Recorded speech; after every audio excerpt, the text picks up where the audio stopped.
2001 সাল থেকে যখন বিএনপি আসলো তারপর থেকে 2006 সাল পর্যন্ত কারাপশনের ইন্ডেক্সে বিএনপি ডেভেলপ করেছে, অর্থাৎ কারাপশন কমেছে এবং বাংলাদেশের মার্ক বেড়েছে।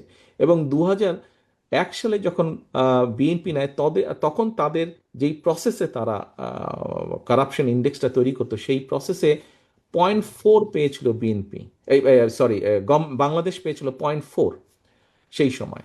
0.4 মানে সবচেয়ে লোয়েস্ট গ্রেড পেয়েছিল। বিএনপি যখন ক্ষমতা হ্যান্ডওভার করে কেয়ারটেকার কাছে 2006 সালে, তখন সবচেয়ে দুর্নীতির তকমা থেকে বেরিয়ে এসেছিল, তখন 2.0-তে চলে এসেছিল, অর্থাৎ 0.4 থেকে 2.0-তে চলে এসেছিল। ফ্যাক্টস অ্যান্ড ফিগার সব গ্রাফ আপনাদেরকে আমরা দিচ্ছি, আপনারা এটা দেখতে পাবেন, সবকিছু সেখানে আছে।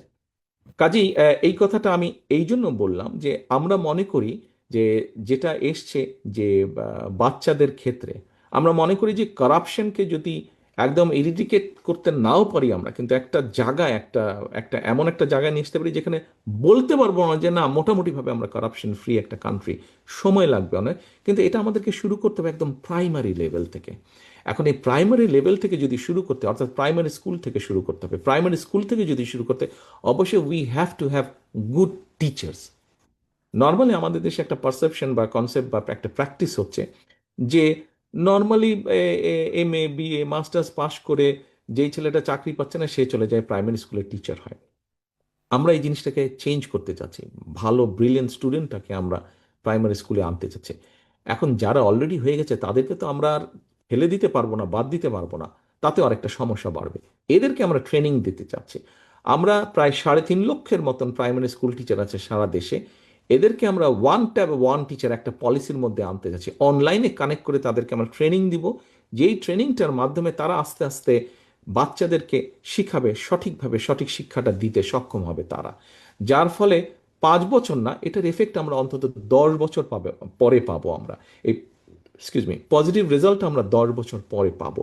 বাট আমরা শুরু করছি। এবার আসুন কালচার বা আর্ট বা স্পোর্টস। আমরা স্পোর্টসের বিষয়টা গভর্নমেন্টের পক্ষ থেকে আমরা 5-6টা স্পোর্টস আমরা একদম কম্পালসারি করে দেবো। এখন যেরকম ইতিহাস অঙ্কে পাশ করতে হবে, নাহলে ফেল পরীক্ষায়, ঠিক আমরা দিয়ে দেবো এরকম স্পোর্টস অ্যাজ এ সাবজেক্ট দিয়ে দেবো যেখানে বাচ্চাদেরকে পাশ করতে হবে। কালচারের ব্যাপারে আমরা সাবজেক্ট দিয়ে দেবো যেখানে তাকে পাশ করতে হবে। এরকম সাবজেক্টটা থাকবে, কালচার থাকবে, সেখানে স্পোর্টস থাকবে। এই বিষয়গুলোকে আমরা একদম কম্পালসারি করবো। এগুলা আপনার ম্যান্ডেটরি থাকবে একদম সাবজেক্টগুলো। সো ফলে একটা বাচ্চা যখন ল্যাঙ্গুয়েজ, আমরা সেকেন্ড এবং থার্ড ল্যাঙ্গুয়েজের উপরে আমরা জোর দিচ্ছি, সেকেন্ড এবং থার্ড ল্যাঙ্গুয়েজ হবে। এর মধ্যে আমাদের কয়েকটি দেশের সাথে অলরেডি কথা হয়েছে, তারা খুব ইন্টারেস্ট শো করেছে যে তারা এখানে আমাদেরকে ল্যাঙ্গুয়েজ ট্রেনার যারা থাকবে তাদেরকে শিখিয়ে দেবে, শিখিয়ে দিয়ে 10 জন ট্রেনার, বা কথা প্রসঙ্গে উদাহরণস্বরূপ বলছে, তারা তাদের খরচে 10 জন ট্রেনার তৈরি করবে, যারা আরও 100 জন তৈরি করবে, ওই 100 জন আরও 1000 জন তৈরি করবে।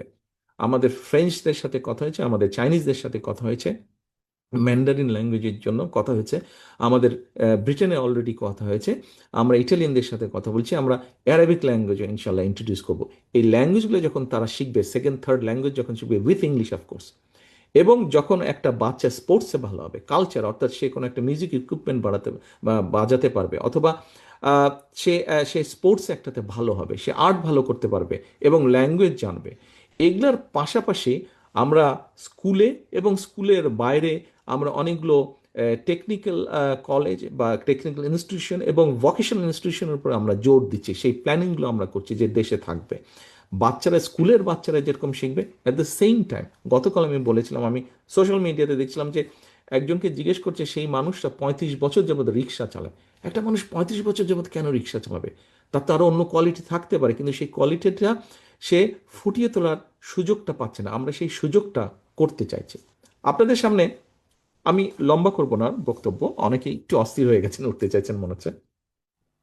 আহ, আমি যেই কথাগুলো আপনাদের কাছে বললাম, আহ, আমি যত অল্প সময় যত দ্রুততার সাথে কথাগুলো বললাম আপনাদের কাছে, যে প্ল্যানিংগুলো তুলে দিলাম, এর বাইরে আরো অনেকগুলো আমাদের প্ল্যানিং আছে।